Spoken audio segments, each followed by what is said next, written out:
कुछ जनरल चीजें ध्यान रखने वाली और नोट करने वाली।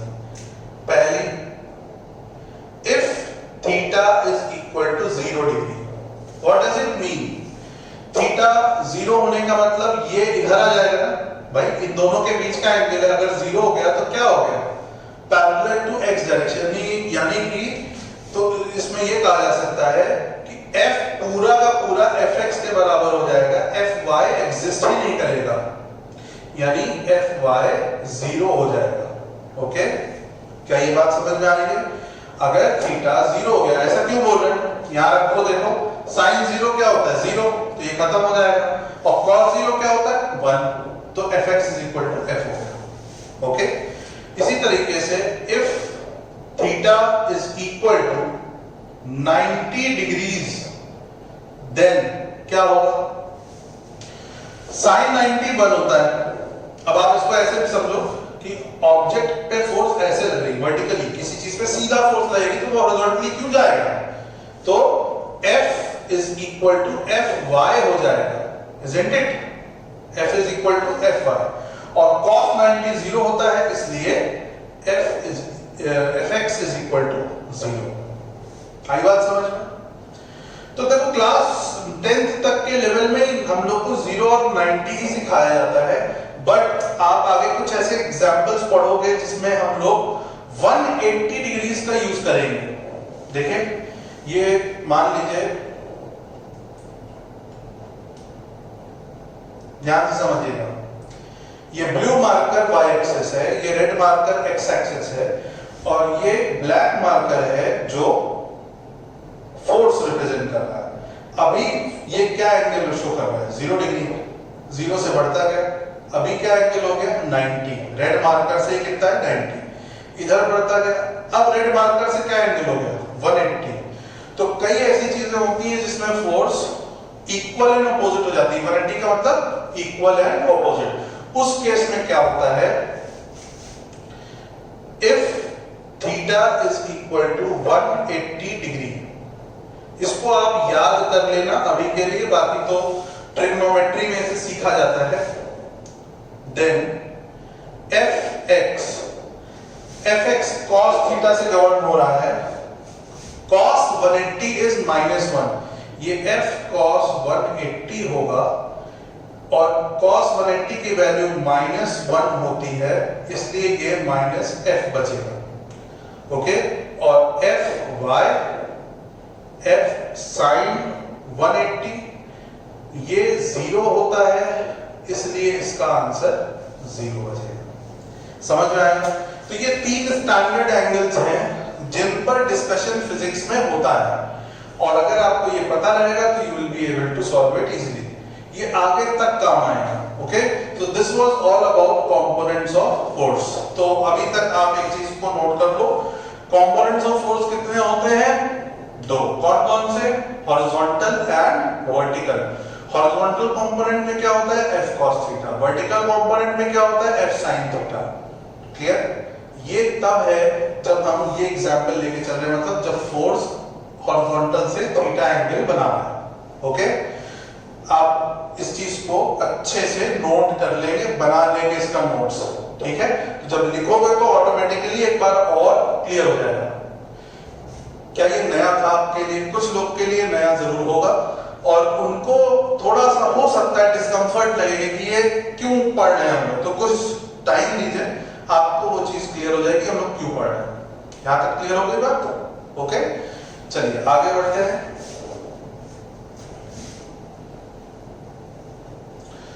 फोर्थ पॉइंट पे आते हैं।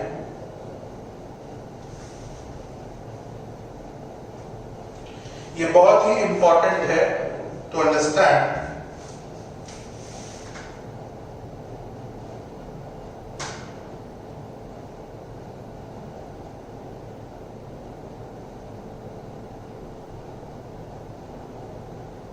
Types of motion.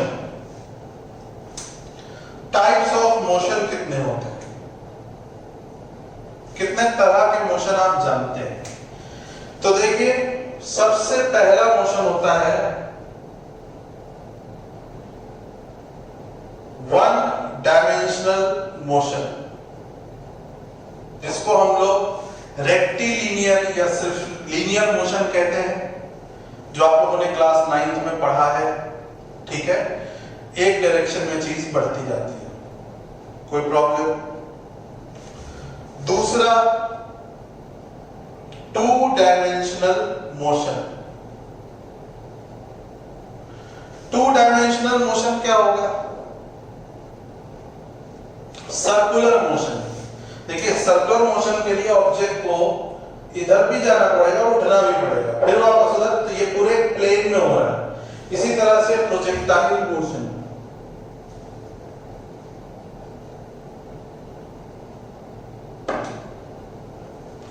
Projectile motion में भी यही चीज देखी जाती है। और ये 2 एग्जांपल्स हैं 2 डायमेंशनल मोशन के, वैसे और भी होते हैं बट आपके लिए इतना होता है। तीसरा,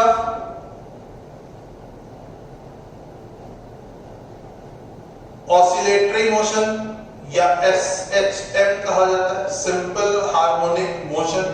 सिंपल हार्मोनिक मोशन, ठीक है, जिसे आप वाइब्रेटरी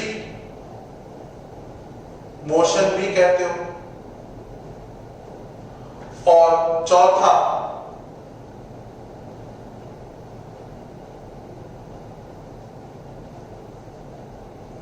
रोटेटरी मोशन, जिसमें ऑब्जेक्ट एक एक्सिस के अबाउट रोटेट करता है। ओके, हर मोशन देखो एकदम अलग है। 1 डायमेंशनल मोशन में किसी एक डायरेक्शन में बस ऑब्जेक्ट चलता जाएगा, ठीक है। जैसे लेजर लाइट होती है, आपने लेजर लाइट ऑन करी, एक ही डायरेक्शन में बढ़ता जा रहा है, उसको हम लोग 1 डायमेंशनल मोशन बोलते हैं। 2 डायमेंशनल मोशन का एग्जांपल सर्कुलर मोशन, जैसे फिंगर का मोशन आप देखिए, ये एक ही प्लेन में, जैसे आप इस सर्कल में हम इस मार्कर को ऐसे घुमाएं, तो ये एक ही प्लेन में घूम रहा है इस बोर्ड पे, तो इसे हम 2 डायमेंशनल मोशन बोलते हैं। या प्रोजेक्टाइल मोशन, प्रोजेक्टाइल मोशन क्या होता है?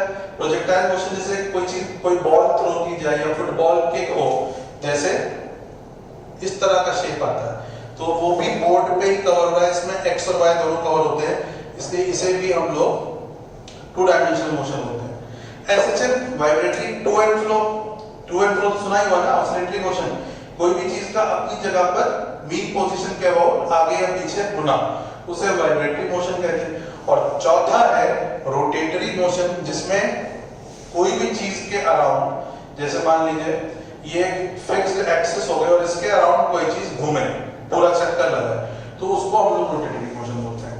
तो जो हम लोग आगे पढ़ने जा रहे हैं, जिसे हम लोग टॉर्क कहते हैं या मोमेंट ऑफ फोर्स कहते हैं, वो इसी से कनेक्टेड है यहाँ पर रोटेटरी मोशन से। तो हम लोग अभी इसमें आगे फोर्स टॉपिक में नेक्स्ट पार्ट पढ़ने जा रहे हैं, that is for rotatory motion. Okay, so what are the essentials of rotatory motion? सारे मोशंस के बीच में हमें पढ़ना है रोटेटरी मोशन, तो उसमें रोटेटरी मोशन के एसेंशियल्स क्या हैं?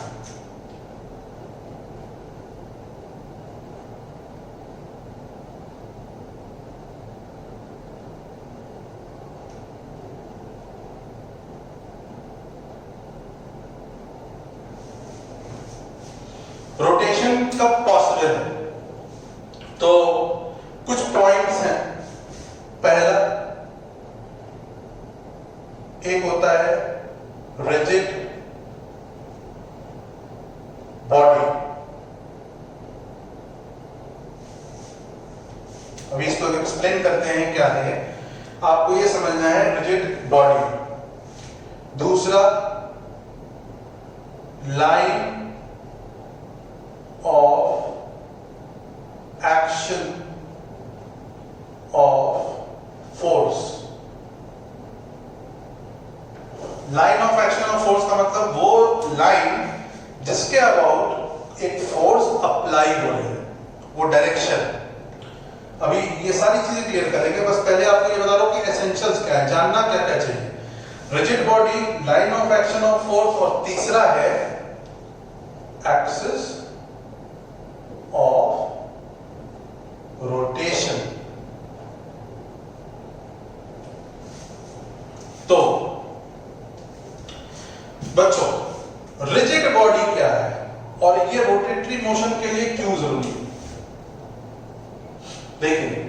आप हर उस चीज का रोटेशन विजुअलाइज कर सकते हैं जो रिजिड है। जो रिजिड नहीं है उसका रोटेशन आप नहीं देख सकते। क्या आप अपने अराउंड एयर का रोटेशन देख सकते हैं? विजुअलाइज नहीं कर सकते ना। क्या आप वाटर को रोटेट होते हुए देख सकते हैं? आप जो देखते हैं, जो वर्लपूल बनता है वो एक फिक्स्ड रोटेशन ही, उसमें वो डिस्टॉर्ट होता रहता है। तो फिक्स्ड एक्सिस होनी चाहिए फॉर रोटेटरी मोशन जब नाम लिया जाता है। तो ये पॉसिबिलिटी किसमें आती है? एक रिजिड बॉडी में। जैसे ये मार्कर एक रिजिड बॉडी है। रिजिड बॉडी का मतलब a body in which its components or its parts do not displace or disintegrate। मतलब ये ना चेंज करे, ना अपनी पोजीशन, ना इसमें कोई डिफॉर्मेशन आए। तो ऐसे ऑब्जेक्ट को हम बोलते हैं rigid body. Okay. Line of action of force. Line of action of force क्या होता है? It is the direction along which a force is acting on the rotating object. It is the direction along which a force is acting on the rotating object. Rotating object में जिसके about force लगे, जिस direction में लगे, उसको हम लोग line of action of force कहते हैं। और तीसरा axis of rotation. The line, a fixed line around which an object is rotating, उसको हम लोग बोलते हैं एक्सिस ऑफ रोटेशन। आई बात समझ में? तो अगर ये तीन कंपोनेंट्स डिफाइंड हैं तभी आप रोटेटरी मोशन को एनालाइज कर सकते हो। अगर बॉडी रिजिड नहीं है, रोटेटरी मोशन नहीं होगा। अगर line of action of force नहीं है, रोटेटरी मोशन नहीं होगा। अगर एक्सिस ही नहीं है, रोटेशन नहीं होगा। तो रोटेटरी मोशन के लिए ये तीन चीजों की का होना जरूरी है। अब फिर उसके अंदर कई एस्पेक्ट्स आते हैं जिनको इनकी हेल्प से डिसाइड किया जाता है, बताया जाता है। ओके, क्लियर है बात? Okay, so now you are going to understand moment of force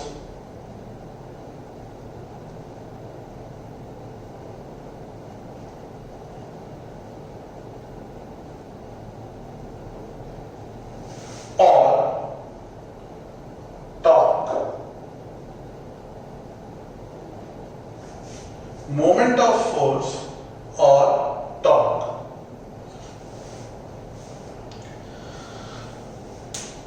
देखो, मोमेंट ऑफ फोर्स और टॉर्क को समझने के लिए दिमाग को थोड़ा कंसंट्रेट करना होगा, क्योंकि ये एक नया पार्ट है और इसके अंदर जितनी भी चीजें आती हैं सिंपल है, इसमें कोई डिफिकल्टी नहीं है, बट नया है।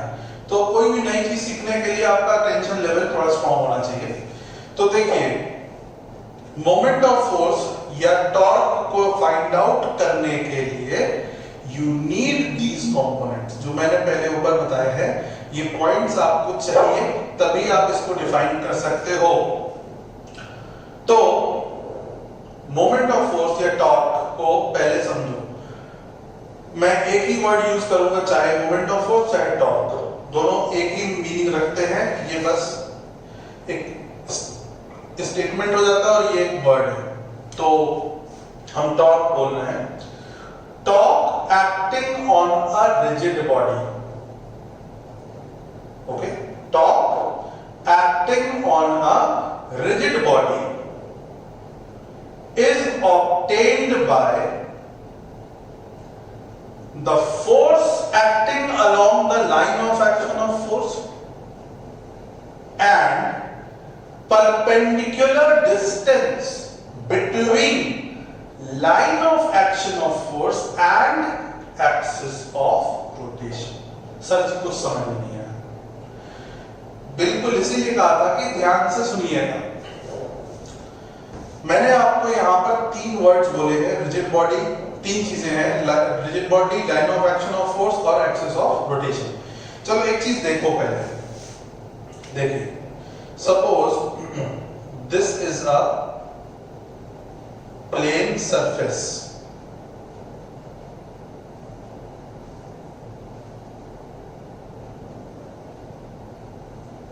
This is a plane surface. Reference के लिए लिया गया है। ये एक लाइन है, I am considering this line as axis. इसको हम रेफर कैसे कर रहे हैं, इसको हम बोल रहे हैं एक्सिस ऑफ रोटेशन।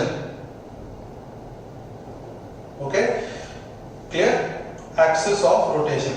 और ये एक पेज है जिसे हम घुमाना चाहते हैं। ओके, और इसमें फोर्स लग रही है इसके अबाउट, ये है force, this is the force being applied. If you can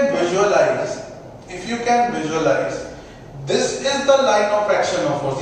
ये लाइन जो बनी, इसी को हम लोग बोलेंगे line of action of force. इसी दिशा की तरफ फोर्स एक्ट कर रही है, इसी डायरेक्शन में फोर्स एक्ट कर रही है, तो इसे line of action of force बोला है। तो आपने दो कंपोनेंट देख लिए।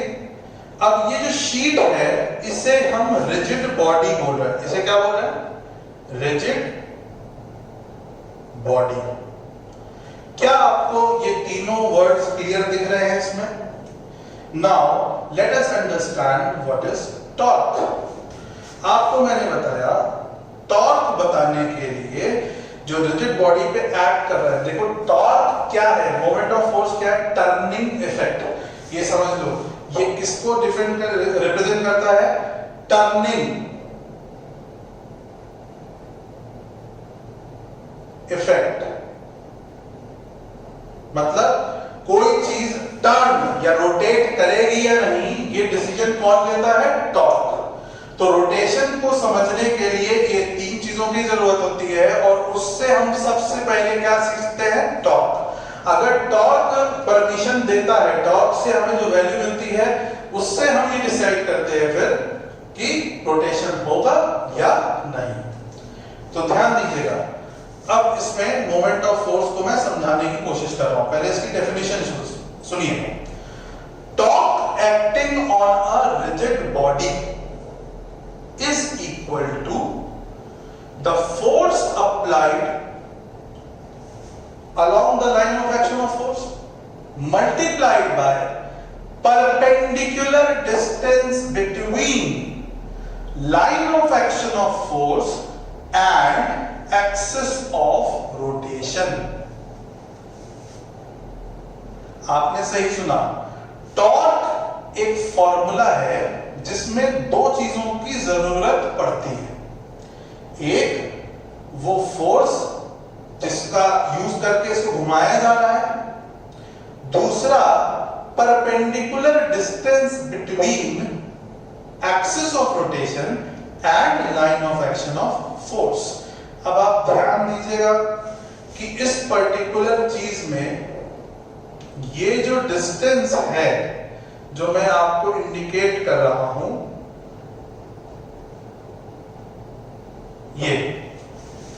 ये जो डिस्टेंस है ये 90 डिग्री बना रहा है यहां पर 90 डिग्री। ये जो डिस्टेंस है this is the perpendicular distance. इसे हम क्या बोल रहे हैं, इसे हम बोल रहे हैं परपेंडिकुलर डिस्टेंस।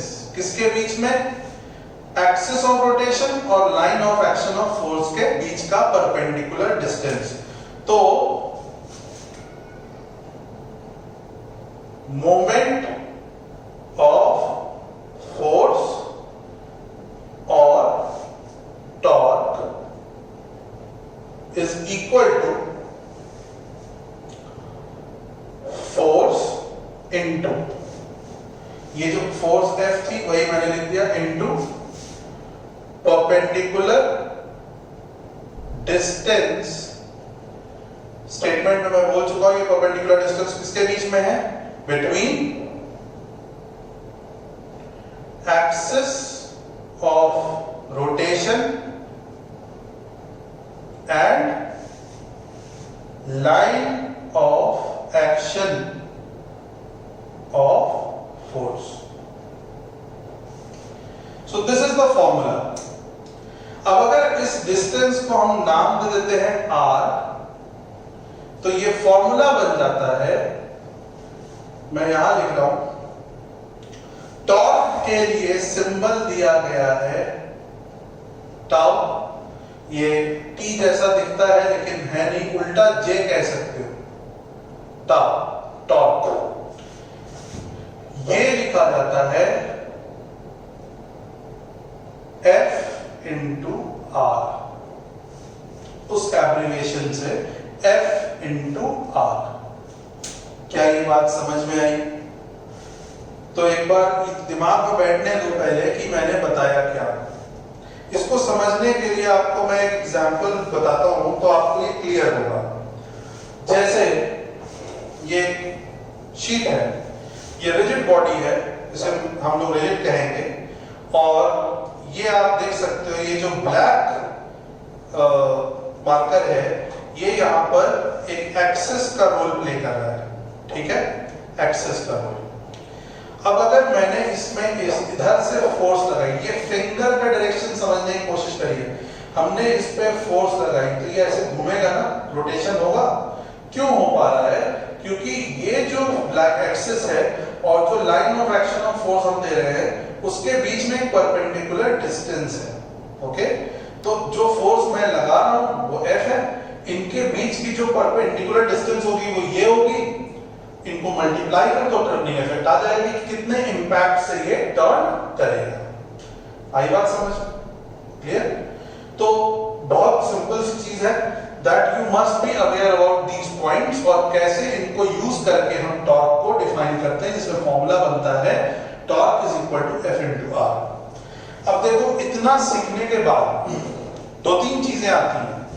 एक तो इसके बारे में थोड़ी ज्यादा नॉलेज कि टॉर्क को, मतलब जो बेसिक चीजें हैं, यूनिट्स हैं, फिजिकल क्वांटिटी कैसी है, वेक्टर है, स्केलर है, या इसके अदर एस्पेक्ट्स। तो आपको एक चीज समझा रहा हूं,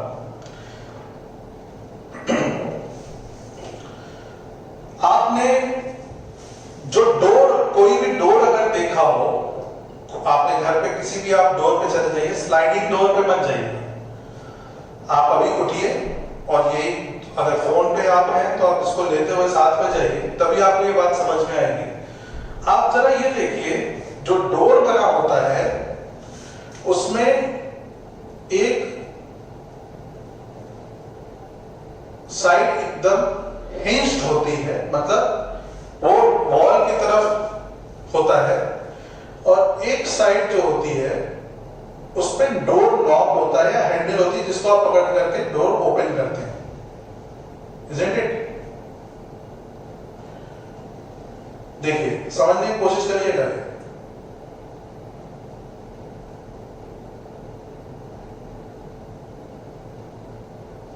सपोज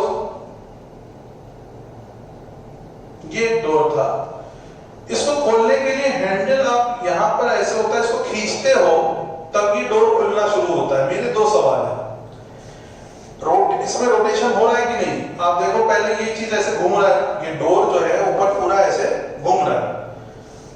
पेंसिल बॉक्स में भी ये चीज देख सकते हो, बुक को ओपन करोगे तो भी ये चीज देख सकते हो। हर जगह ये कोई भी चीज में रोटेशन क्रिएट हो रहा है तो उसको आप समझ सकते हो इसमें। तो आप, मेरा ये सवाल ये है, ये जो यहां पर हो रहा है उसमें हैंडल एकदम एंड पे क्यों है? पहला सवाल। दूसरा, इसमें ये तीनों कंपोनेंट को डिफाइन करो। तो पहला सवाल, हमने ये बोला कि ये यहां पर दूर क्यों है, अभी समझ में आ जाएगा, ध्यान दीजिएगा। सबसे पहले, this line is axis, isn't it? इसे हम क्या बोलेंगे? एक्सिस। समझ पा रहे हो ना? जिसपे डोर घूमता है, जो एंड पे होता है, उसको कारपेंटर लैंग्वेज में कब्जा बोलते हैं, ठीक है, या इंग्लिश में हिंज। जिस तरफ वो होता है जिस पर डोर घूमता है, ठीक है, एंड पे, non opening end of the door, तो वो एक्सिस का रोल प्ले करेगा। ये जो ताकत किसी एक पर्सन ने लगाई, ये क्या है? ये वो फोर्स है, और जिस डायरेक्शन में वो अप्लाई कर रहा है वो क्या हो गया? Line of action of force. ये क्या हो जाएगा? Line of action of force.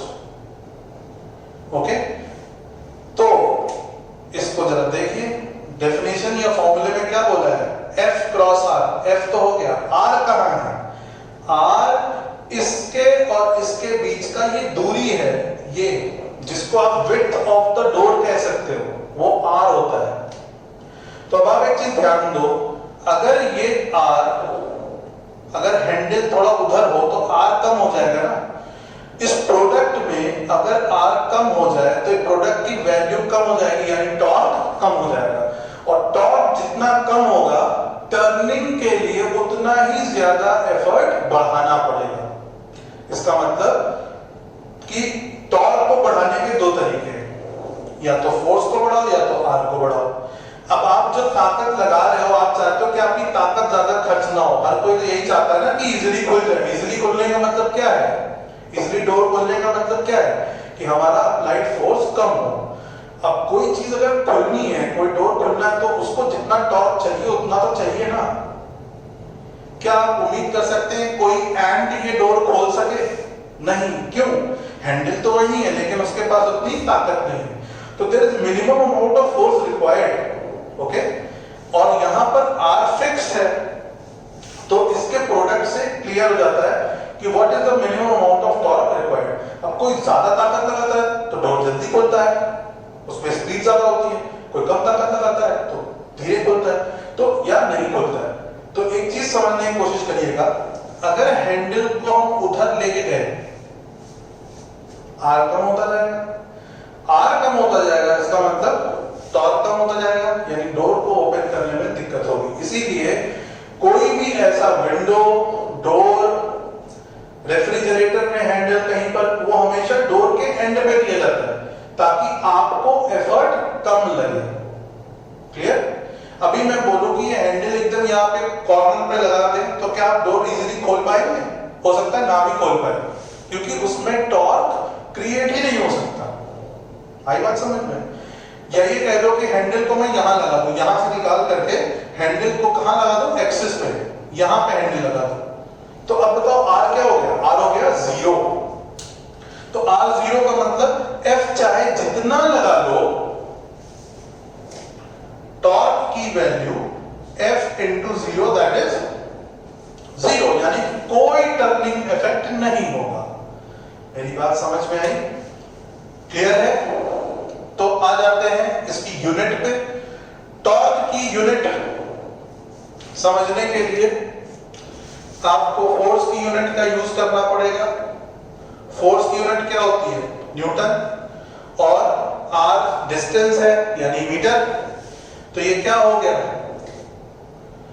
ऐसा ही यूनिट इसकी हो जाएगी न्यूटन मीटर। ठीक है, ऐसा यूनिट। सीजीएस यूनिट क्या हो जाएगी? सीजीएस यूनिट न्यूटन की जगह क्या आ जाएगा? डाइन, और मीटर की जगह सेंटीमीटर। तो this is the unit of torque. तीसरी बात, डायरेक्शन। ये आज का लास्ट पॉइंट है। मतलब इसमें ये चीज समझना जरूरी है कि इसका डायरेक्शन सेंस कैसे आता है, तभी आपको ये बात क्लियर होगी। देखो, डायरेक्शन सेंस बताने से पहले मैं कुछ एग्जांपल्स बोलना चाहता हूं जिसमें आप टर्निंग इफेक्ट देखते हो। जैसे ये मार्कर है, इसको खोलने के लिए इसको हम रोटेट करते हैं, तो रोटेशन इसमें आ रहा है। आप रेगुलेटर फैन का जो यूज करते हो उसमें भी रोटेशन होता है। ठीक है, कोई भी नॉब, जो गैस का नॉब होता है, उसको हम घुमाते हैं, उसमें भी रोटेशन होता है। डोर का मैंने एग्जांपल दे ही दिया, विंडो का एग्जांपल दे ही दिया। स्टीयरिंग व्हील, उसमें भी रोटेशन क्रिएट होता है। तो ऐसी जितनी भी चीजें हैं जिनमें हमें रोटेशन करना है, उसमें ये दो चीजें होना जरूरी है। क्लियर हो गई बात? इसके डिटेल्स पे अभी हम आ रहे हैं, कई सारी चीजें हैं, तो सीक्वेंशियली आगे बढ़ रहे हैं। सबसे पहले मैंने आपको टॉर्क होता क्या है ये बताया, उसमें क्या क्या चीजों की जरूरत पड़ती है वो बताया, फॉर्मूला क्या होता है वो बताया, उसका एक्सप्लेनेशन एक एग्जांपल के थ्रू दिया। फिर उसके बाद आपको मैं क्या बता रहा हूँ? यूनिट्स। अब आपको क्या बता रहा हूँ? डायरेक्शन। तो देखो, टॉर्क रोटेशन है ना, टॉर्क किसमें हेल्प करता है? रोटेट करने में। अब आप ये जानते हो रोटेशन दो तरह के होते हैं, एक क्लॉकवाइज और एक एंटी क्लॉकवाइज। तो क्लॉकवाइज रोटेशन और एंटी क्लॉकवाइज रोटेशन, ये इसके दो डायरेक्शन है। तो yes, is a vector quantity. तो torque is a vector quantity because it has direction. ठीक है? If torque is clockwise, ध्यान रखना ये चीज, अगर रोटेशन क्या है क्लॉकवाइज, या ये कह लो if rotation is clockwise, torque negative होगा. It will be written with a negative sign. If rotation is anti clockwise,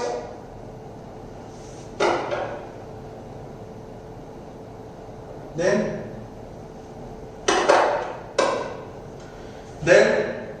torque is equal to positive. तो ये आपको ध्यान रखना है कि रोटेशन अगर क्लॉकवाइज है तो टॉर्क नेगेटिव, और रोटेशन अगर एंटी क्लॉकवाइज है तो टॉर्क इज पॉजिटिव है. अब आपको यही आज के लिए मैं एक एक्टिविटी दे रहा हूं. You have to find out why clockwise torque is written with a negative sign और एंटी क्लॉकवाइज को पॉजिटिव क्यों होता है. यहीं से हमारा नेक्स्ट लेक्चर आगे शुरू होगा. तो आज की चीजें आपको अगर समझ में आई हो तो ठीक है, ना समझ में आई हो तो कोई डाउट हो मेरे व्हाट्सएप नंबर पर मुझसे पूछ लीजिएगा, और एक बार इस लेक्चर को प्रॉपर्ली देखिएगा. Okay, thank you, have a nice time. अपने पेरेंट्स की रिस्पेक्ट करिए, आसपास सफाई बनाए रखिए. जय हिंद.